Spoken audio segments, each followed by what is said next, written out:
नमस्कार, कैसे हैं आप लोग? तो स्वस्थ रहिए, मस्त रहिए और मन लगा के पढ़ते रहिए। आज हम स्टार्ट करने वाले हैं साइंस को। तो साइंस वाला हमारा बैच है। इसमें सबसे पहले बताएंगे आपको इसमें 3 सेक्टर पर ध्यान देना है। कुछ बायोलॉजी लिए होंगे तो बायोलॉजी सेक्टर भी होता है। एक है आपका फिजिक्स, एक है आपका केमिस्ट्री और एक है आपका मैथ। 3 सेक्टर है आपका। अब इसे ध्यान दीजिएगा। फिजिक्स में आपको लगभग 14 से 15 चैप्टर है, ठीक है, जिसको आपको पढ़ना है। और इम्पोर्टेंट की बात करेंगे, इम्पोर्टेंट कितना है तो मात्र 8 से 9 चैप्टर है, जिसको आप पढ़ लेंगे तो 90+ का ऐसे ही हो जाएगा, ठीक है। वो 8-9 चैप्टर पढ़ के ही हो जाएगा। केमिस्ट्री की बात करें तो यहाँ 3 सेक्टर में आपको पढ़ना है केमिस्ट्री को, जिसमें आपका रिजल्ट फुल होगा, अच्छा आएगा। किसमें कितना मार्क्स आता है यदि आप ध्यान दीजिएगा, किससे ज्यादा क्वेश्चन आता है ये भी ध्यान रखिएगा। मैथ के लिए चैप्टर को बताएंगे जो इम्पोर्टेंट है, जो सिर्फ 7 से 8 कर लेंगे तो अच्छा 90+ का आ जाएगा। मतलब पूरा को नहीं पढ़ना है, आपको पढ़ना है पूरा को, लेकिन ध्यान देना है सिर्फ मेन इम्पोर्टेंट चीजों को, ठीक है। जिसपे ज्यादा आपको ध्यान देना है उसके बारे में हम आपको बता रहे हैं। चलिए सबसे पहले हम बात करते हैं केमिस्ट्री का, जो सबसे ज्यादा हार्ड लगता है बच्चों। अभी जो बोली होगी हमें फिजिक्स हार्ड लगता है, फिजिक्स नहीं, केमिस्ट्री। साइंस में केमिस्ट्री और आर्ट्स में हिस्ट्री, इससे ज्यादा हार्ड कुछ नहीं लगता बच्चों को, अक्सर बच्चों को।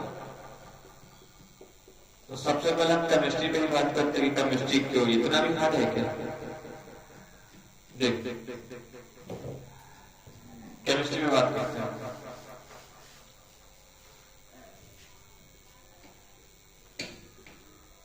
केमिस्ट्री में आपको 3 सेक्टर पढ़ने हैं। एक है आपका फिजिकल केमिस्ट्री, एक है आपका इनऑर्गेनिक केमिस्ट्री और एक है आपका ऑर्गेनिक केमिस्ट्री।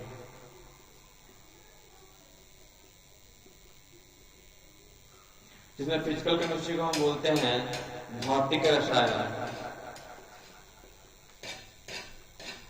इनऑर्गेनिक केमिस्ट्री को बोलते हैं अकार्बनिक रसायन, ऑर्गेनिक केमिस्ट्री को बोलते हैं कार्बनिक रसायन, ठीक। अब देखिए फिजिकल केमिस्ट्री जो सबसे काफी ज्यादा आसान है, इसमें न्यूमेरिकल भी आपको कम मिलता है और जो डिफरेंशिएशन भी मतलब जो डिफिनेशन भी आपको मिलेगा वो भी काफी ज्यादा सिंपल रहता है, काफी ज्यादा हल्का रहता है, ठीक है। किसमें? फिजिकल में, मतलब भौतिक रसायन में, ठीक है। यहां तक समझ में आ गया कि इसमें 3 सेक्टर पढ़ना है। सबसे ज्यादा नंबर किस सेक्टर से पूछा जाता है? ऑर्गेनिक से।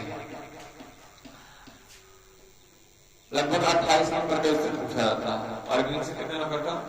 28।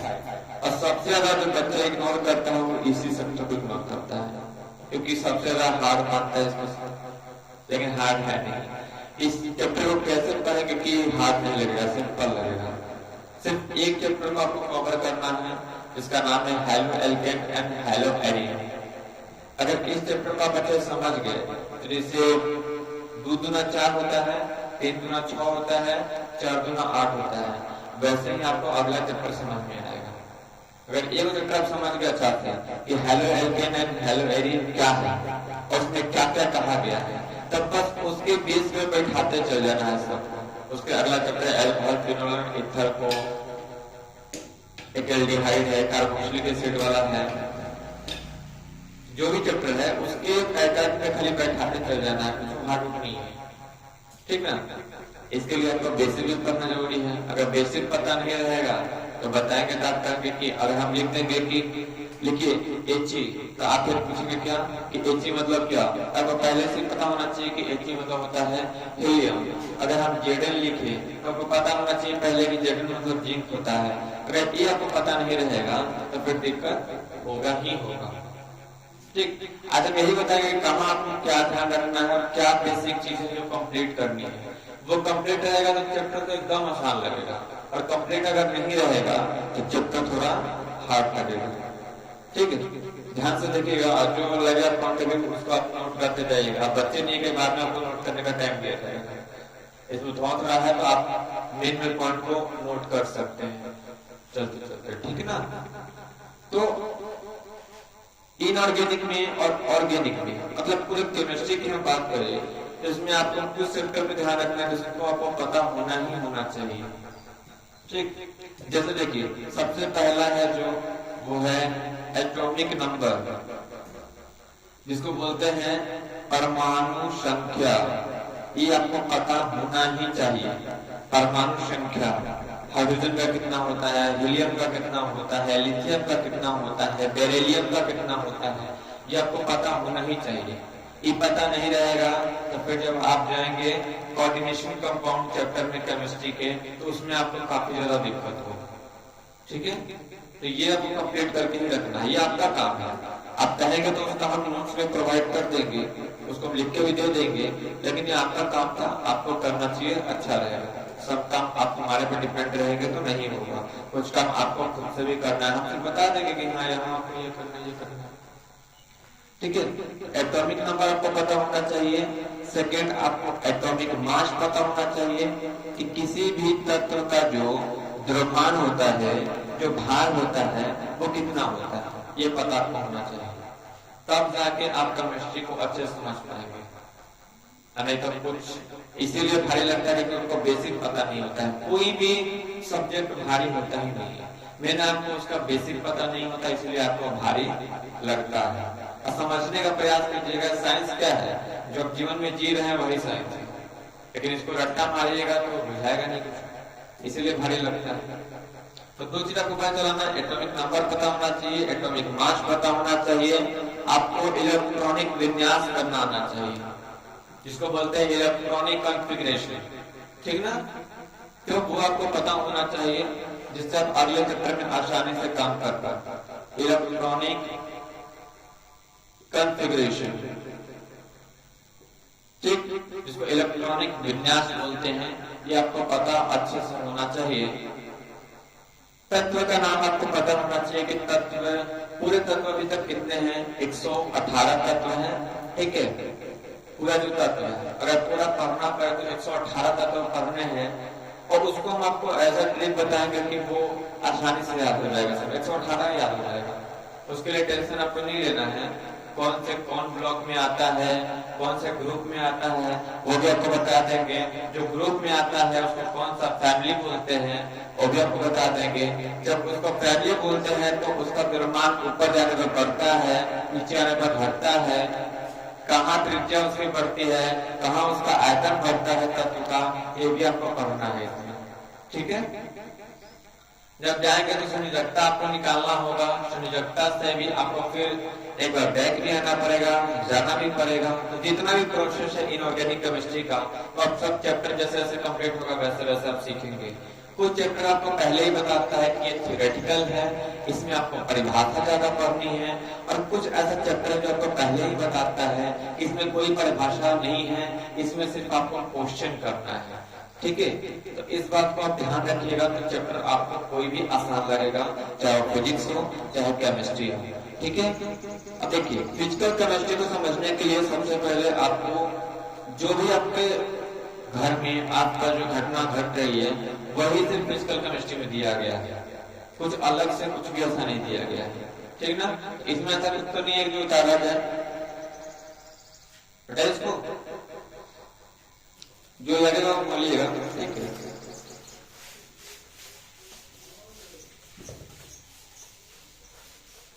देखिए किसी चीज को समझने के लिए और किसी चीज को आसान करने के लिए उसको समझना जरूरी है कि ये चीज क्या है और ये हमसे क्या डिमांड कर रहा है। जैसे हिस्ट्री है तो हिस्ट्री आपसे क्या डिमांड करता है कि आप किसी भी कहानी को एक कहानी की तरह देखें, लेकिन आप क्या देखते हो, उसको आंसर की तरह देखते हो। कोई भी घटना अगर घटा है हिस्ट्री में तो आपको उसको कहानी की तरह देखना चाहिए। और साइंस आपसे क्या कहता है कि कोई भी चीज हो ना तो उसको जीवन में क्या उसका महत्व है, जीवन में वो कैसे अप्लाई होता है, ये आपको जानना जरूरी है। ये आपको साइंस सिखाता है, चाहे वो केमिस्ट्री हो, फिजिक्स हो, या बायोलॉजी हो, मैथ हो, कुछ भी हो उसमें, ठीक है। और तो सिखाता है कोई चीज कैसे हो रहा है, फिर आप जानने का प्रयास करते हो कि ये क्यों हो रहा है। जब देखिए फिजिकल केमिस्ट्री में इसलिए बोले कि आपके जमीन से जुड़ा हुआ है ये, और आपके घर के आसपास जो भी घटना होती है उसी में से फिजिकल केमिस्ट्री है। जैसे पहला आपका चैप्टर है जो वह सॉलिड स्टेट, तो क्या आप ठोस चीजों को नहीं देखते अपने अगल बगल में? ठोस में ईंट आप देखते ही हैं, आप कुर्सी देखते ही हैं, ठीक है। जो भी आपको दिखता है, पत्थर दिख रहा है, वो ठोस ही है। तो सॉलिड स्टेट का बात यहाँ चल रहा है, तो आपको ठोस के बारे में ही पढ़ना है। अब इसमें प्रकार पढ़ना है आपको, तो वो आप कोशिश से पढ़िए ऐसा कि आपको लंबे टाइम तक याद रहे। रट्टा मारेंगे तो फिर जल्दी हो नहीं पाएगा। अब जैसे ठोस है, तो ठोस के बारे में हम पहले पढ़ेंगे, फिर ठोस के प्रकार को पढ़ेंगे कि ठोस के कितने प्रकार है, फिर उसके भी प्रकार को पढ़ेंगे, फिर उसके भी प्रकार को पढ़ेंगे। मतलब जितना भी उसका प्रकार हो सकता है उस सबको हम कवर करेंगे कि कौन किसमें अगर दोष आ जाए। मानो इंसान का भी दोष आता है ना, गुण भी है, दोष भी है, मतलब कुछ कमी भी, तो उस कमी को भी पढ़ेंगे कि ठोस में भी कुछ कमी आती है कैसे, इस बात को आपको ध्यान रखना है। सेकेंड आपका जो चैप्टर है इसमें वो है सॉल्यूशन। आपको नहीं लगता कि आप घर पे जो भी मिलावट करते हैं वो आपके विलयन चैप्टर से ही संबंधित है? तो इसमें कौन सा बड़ी बात है? कोई भी आप टॉपिक उठाइएगा उसको जीवन से रिलेट कीजिएगा ना, बहुत ज्यादा आसान है, देखो भारी नहीं है, ठीक ना। ऐसे ही तीसरा चैप्टर है इलेक्ट्रोकेमिस्ट्री, चौथा चैप्टर है केमिकल काइनेटिक, पांचवा चैप्टर है सरफेस केमिस्ट्री। जो भी आप देख रहे हैं ना वही चीजें हैं, कुछ अलग नहीं है, ठीक है। तो ये तो बहुत काफी ज्यादा आसान है, ठीक। इसको हिंदी लिख देते आप, इसको बोलते हैं ठोस अवस्था, इसको बोलते हैं विलयन, इसको बोलते हैं वैद्युत रसायन। चौथा है आपका रासायनिक बल गतिकी,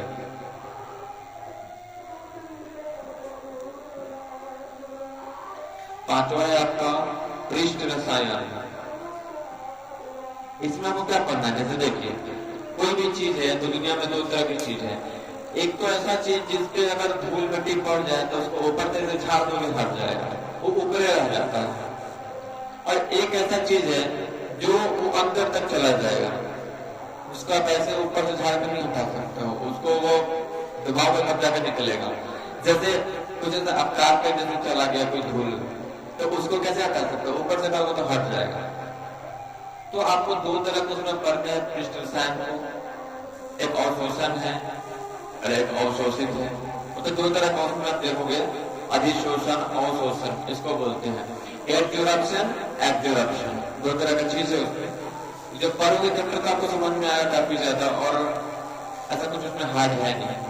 आगे आप चलिएगा इनऑर्गेनिक के बारे में, तो हम इतना आपको पहले ही बता दिए हैं कि आपको इसको पढ़ने के लिए सबसे पहले आपको तत्व के नाम पता होने चाहिए, उसका नंबर पता होना चाहिए, उसका द्रव्यमान पता होना चाहिए, उसका संरचना पता होना चाहिए, इलेक्ट्रॉनिक विन्यास निकालने आपको आना चाहिए। अगर एक दो भी और भी है, इतना आपको आएगा तभी जाके आप इनऑर्गेनिक केमिस्ट्री को अच्छे से पढ़ पाएंगे। नहीं तो कोई गुंजाइश नहीं है इसमें, जहां जाएंगे वहीं अटकेंगे, नहीं आएगा वहीं अटक जाएंगे, ठीक ना। ऑर्गेनिक केमिस्ट्री इसी पे बेस है। देखिए ऑर्गेनिक केमिस्ट्री जो कार्बनिक रसायन है वो इसी पे बेस्ड है पूरा।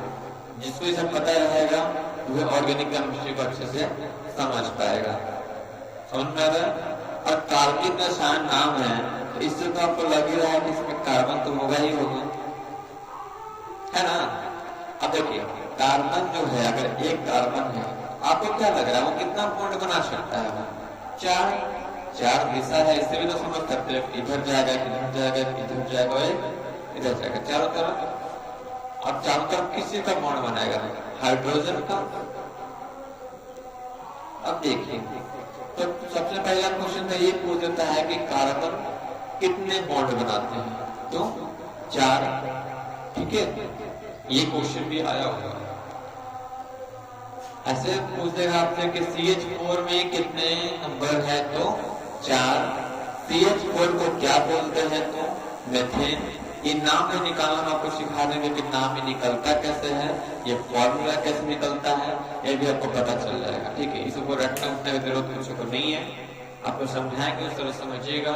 हमको नहीं लगता कुछ रटना आपको पड़ेगा, ठीक है। तो ये केमिस्ट्री की बात हो गया। अब फिजिक्स की बात करते हैं। फिजिक्स ना हार्ड क्यों लगता है, चलिए।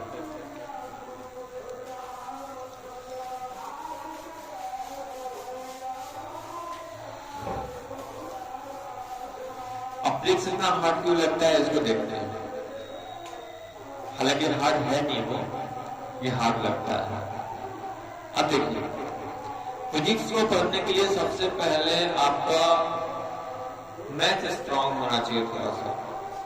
जो बच्चे मैथ के डर से बायोलॉजी लेते हैं, उनका भी फिजिक्स सबसे ज्यादा कमजोर होता है, क्योंकि वो डर से ले रहे हैं। उनको पता ही नहीं है कि पूरा फिजिक्स मैथ पर डिपेंड है। जिसको मैथ अच्छे से नहीं आ रहा है, उसको फिजिक्स अच्छे से आएगा नहीं आएगा।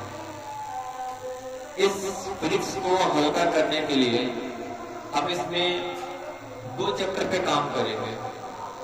जो मैथ का चैप्टर है, इस 2 चैप्टर पे अगर हम काम कर लेंगे तो हमारा फिजिक्स खुद ही आसान हो जाएगा। जो पहला चैप्टर है आपका इनवर्स ट्रिगोनोमेट्रिक फंक्शन, दूसरा है आपका इंटीग्रेशन।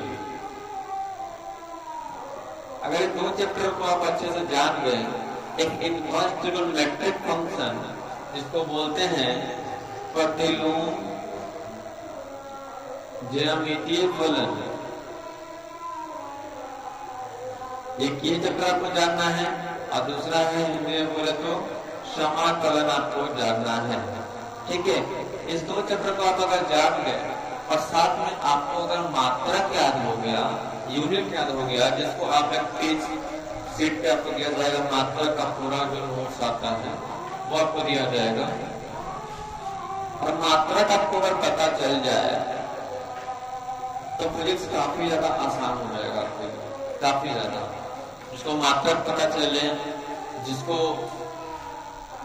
प्रतिलोम ज्यामितीय फलन मतलब इनवर्स ट्रिगोनोमेट्रिक फंक्शन आता हो, और जिसे इंटीग्रेशन आता हो। इंटीग्रेशन पूरा नहीं सीखना है, बस उसका जो बेसिक है ना, उसी को पता करना है। फिजिक्स में इंटीग्रेशन का सिर्फ बेसिक ही है, कोई उसका लॉन्ग टर्म नहीं है, सिर्फ बेसिक चीजें हैं जिसको आप जान गए। तो अब देखिए, इसको करने की जरूरत नहीं था, प्रतिलोम ज्यामितीय फलन ये फिजिक्स में काम नहीं देता है। लेकिन ये नहीं पढ़ोगे ना तो ये समझ में नहीं आएगा।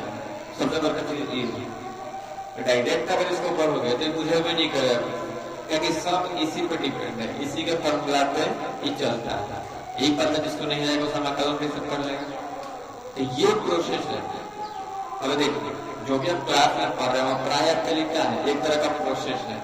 आप विदाउट प्रोसेस पढ़ोगे, कभी ये पढ़ लिया, कभी ये पढ़ लिया, कभी ये पढ़ लिया, तो आपको भारी लगवे करेगा, समझ में भी नहीं आएगा और कंफ्यूज होते रहोगे।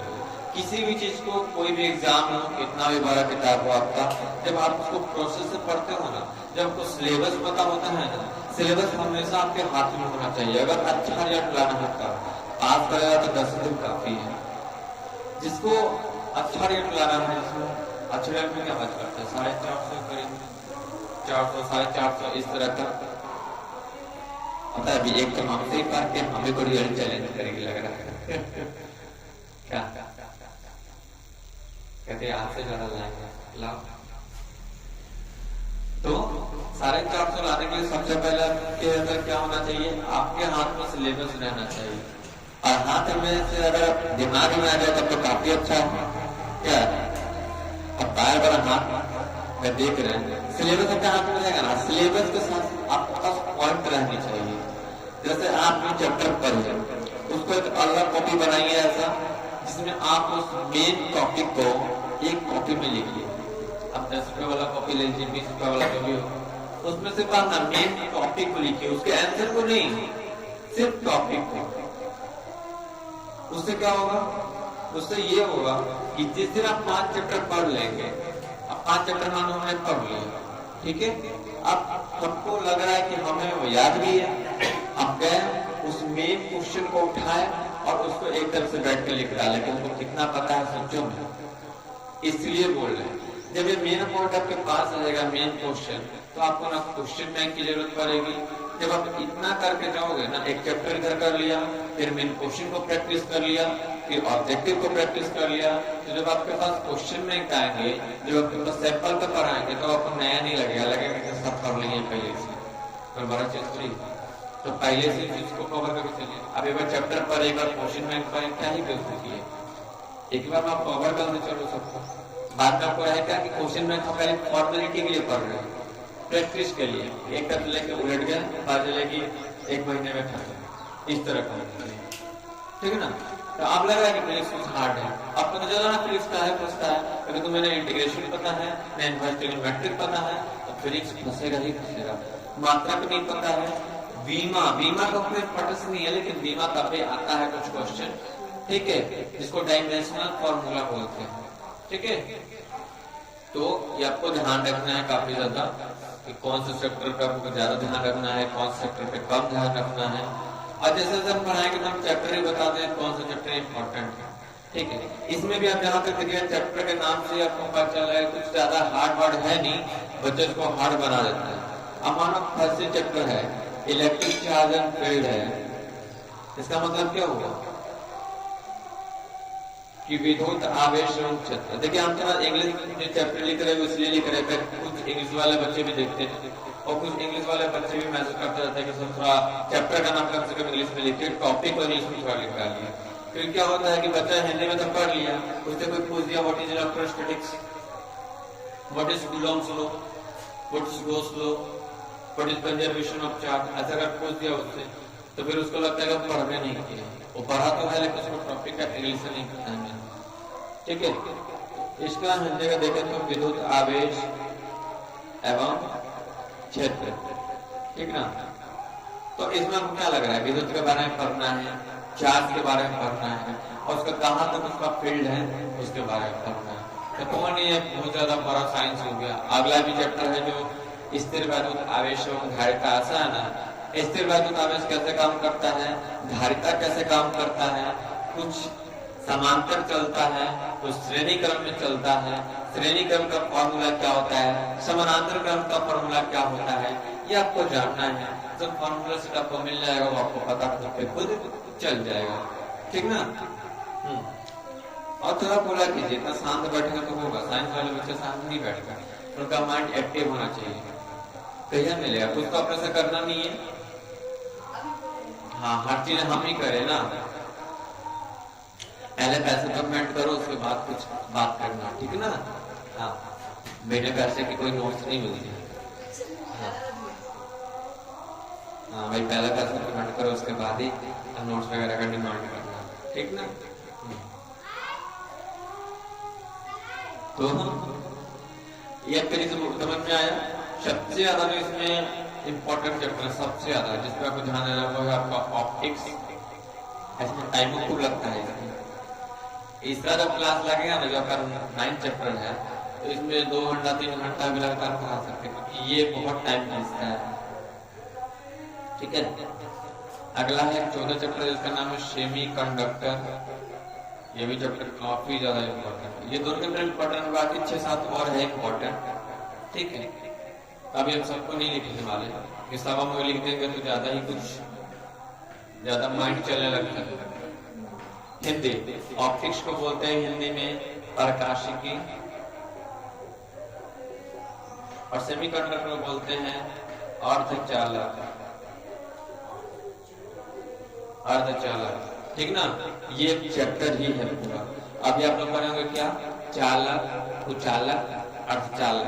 अर्धचालक वो चैप्टर है पूरा, ठीक ना। जिसमें आप अगर फर्स्ट चैप्टर में देखे होंगे तो आप पढ़ेंगे कंडक्टर, इंसुलेटर और सेमीकंडक्टर। इसमें पूरा चैप्टर ही है इसका। जैसे ग्रेविटेशन आप जानते हैं पढ़े थे तो टॉपिक पढ़े थे 11th में जब पढ़ोगे ना ग्रेविटेशन चैप्टर, तो चैप्टर ही है ग्रेविटेशन का, ठीक है। लेकिन 11th में तो पढ़े नहीं, 11th में तो टाइम पास किया ना। हाँ तो ये आपका फिजिक्स हो गया। जहां तक हम मैथ्स का बात करें, मैथ आपको क्यों लगता है भारी बताते हैं। ये देखिए सबके लिए एक ही चीज अप्लाई होता है, नहीं कि आपके लिए नया है। ये हम अगर अपना क्लास करेंगे तो हमारे लिए भी वही रहेगा, आपके लिए फॉर्मूला वही रहेगा, कुछ चीज अलग से नहीं आता। ठीक है,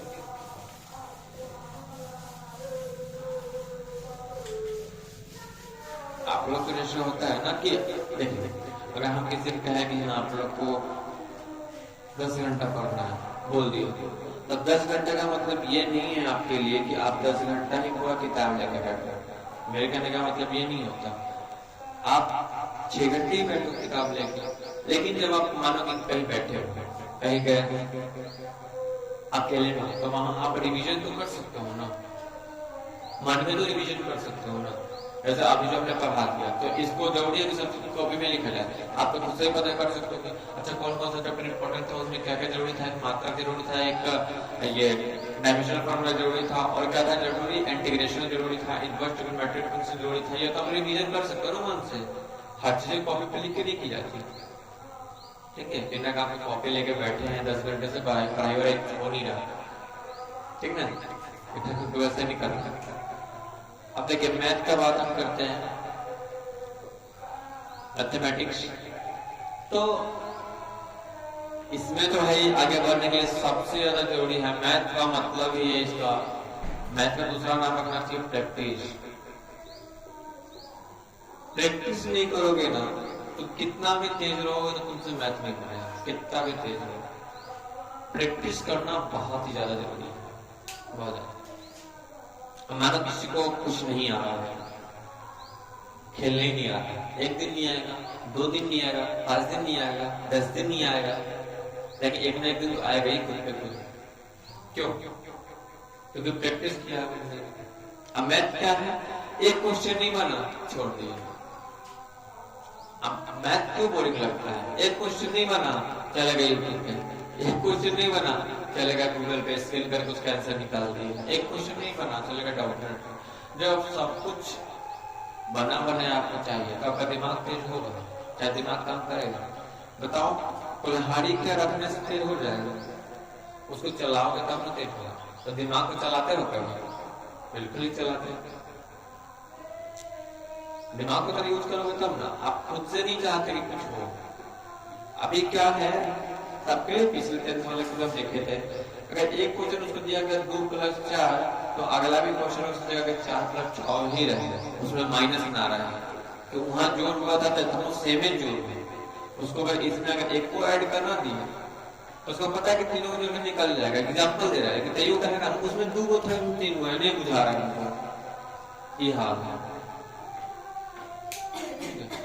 तो बार बार यूट्यूब पे नहीं, बार बार गूगल पे नहीं, पहले प्रैक्टिस कीजिए। ऐसा अब ये नहीं कह रहा कि हाँ आप प्रैक्टिस करते करते करते पेपर फाड़ गए, वो भी ना प्रैक्टिस, वो भी चीज नहीं करनी आपको, लेकिन हाँ पहले आपको प्रैक्टिस करना है, अच्छा रहेगा। यदि आप क्लास कर रहे हैं तो क्लास में प्रैक्टिस कीजिए, जो बताएगा उसको प्रैक्टिस कीजिए, दोबारा हम देखना पड़े, इस तरह का कीजिए। तो मैथ में तो लगता है प्रैक्टिस होना चाहिए, बेसिक चीजें आपको पता होनी चाहिए, किसका स्क्वायर क्या होता है, किसका क्यों क्या होता है, वो पता रहेगा तो आसानी रहेगा। आहार तो इसको बुलाया जाता होगा ना, आहार बोला जाता है तो स्क्वायर पता होना चाहिए, क्यों पता होना चाहिए, किसी भी कोई भी टॉपिक है तो उसको कितना फास्टली हम कर पा रहे हैं उसके लिए फॉर्मूला पता होना चाहिए, और उसको अच्छे से करने के कितना प्रैक्टिस कर डालो ना। कुछ बुझा नहीं, जैसे कोई मैथ नहीं बुझा रहा उसको 20 बार बना दिया, देख के बना दिए 20 बार बना दिए, खुद ही समझ में आएगा, दूसरा दिन तो आ ही जाएगा।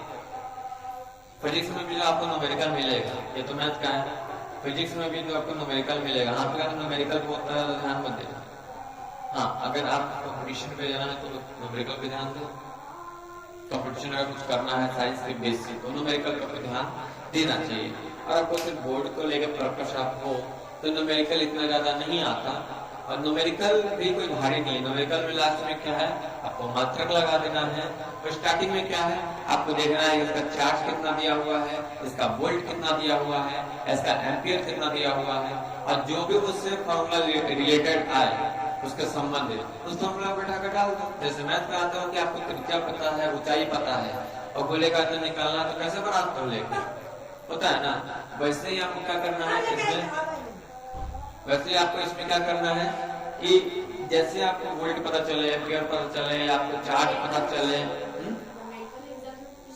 हाँ कुछ कुछ पूछता है, ज्यादा नहीं पूछता, मतलब 20 में अगर क्वेश्चन है लगभग तो अगर 20 है शॉर्ट क्वेश्चन तो उसमें 4-5 क्वेश्चन रहता है न्यूमेरिकल, ठीक, कभी 2 भी रहता है, कभी 6 भी रहता है, कोई इसका काउंटिंग नहीं है कि हाँ कितना, लेकिन हाँ जो अगर अच्छे से अगर थ्योरी किया हुआ उसको न्यूमेरिकल के ऊपर जहाँ तक लग रही है नहीं पड़ेगी, तो थ्योरी अच्छे से किया है, और न्यूमेरिकल इसको आसान लगता है, बनाओगे तो आसान ही लगेगा, कुछ भारी भारी होता नहीं है, ठीक ना, वो चाहे मैथ रहा चाहे फिजिक्स रहा कुछ भी रहे। तो क्लियर हो गया क्या है, तो आपको अब क्या लग रहा है, इसलिए पहले ये बताया था कि हम क्या पढ़ाएंगे।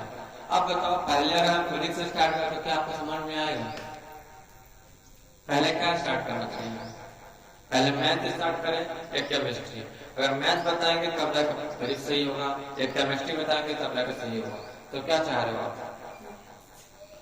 मैथ का ही खत्म करेगा, मैथ का पहले हम मेन चैप्टर है उस 2 चैप्टर को हम प्रोडक्ट से खत्म करेंगे, ठीक है, मैथ के 2 चैप्टर को हम खत्म करेंगे, इसको हम लोग रिवीजन करते रहेगा, उसके बाद फर्स्ट क्लास से हम आ जाएंगे किसमें, केमिस्ट्री में, केमिस्ट्री में 5 चैप्टर खत्म कर देंगे, उसके जस्ट बाद आ जाएंगे हम फिजिक्स में, तो फिजिक्स का भी हम 4-5 चैप्टर पूरा देंगे, ठीक है, लगातार कंटिन्यू याद हो जाना चाहिए, फिर तो क्या ही हाल होगा तो पता ही होना चाहिए। सिलेबस के लिए चिंता मत करो, सिलेबस को हम फास्ट खींच ही देंगे, याद कैसे करना है आपको समझ जाएंगे, ठीक है, सिलेबस तो कैसे खींचना है, कैसे क्या करना है बताओ। बाकी आपको बताया कि जब आप बैठे रहे तो कुछ ना कुछ पढ़ते रहे, सब चीज के लिए हमारे पे डिपेंड ना रहे, ठीक है, सब चीज हमारे पे निर्भर रहोगे तो फिर पॉपुलर बन जाओगे, फिर आप मशीन हो जाओगे ना, कि जैसे हम कह रहे हैं वैसे कर रहे हैं, कुछ अलग तो करो अपने से, कुछ अलग से अपने से भी तो करो, ठीक है। तो बाकी अगली क्लास में मिलते हैं, आप सबसे लोग बताइए कमेंट में, आपको कोई डाउट तो नहीं है, कल भी अच्छा कमेंट आया था, तो आपके पास बताइएगा आप लोग कोई डाउट तो नहीं हुआ, ठीक है। ये आपका साइंस का जो तीनों सब्जेक्ट है, आपको कैसे पढ़ना है, क्यों पढ़ना है, और कहाँ से कितना सेक्टर बनेगा, कौन सा चैप्टर पढ़ना पहले इम्पोर्टेंट है, कौन सा सब्जेक्ट पहले पढ़ना आपको इम्पोर्टेंट है, ये आपको हमने बता दिए। फिर मिलते हैं अगले क्लास में, इसके बाद जो अपलोड होगा वो 10th क्लास में अपलोड होगा, तो आप एक प्रेस कर लीजिएगा, ओके, जय हिंद।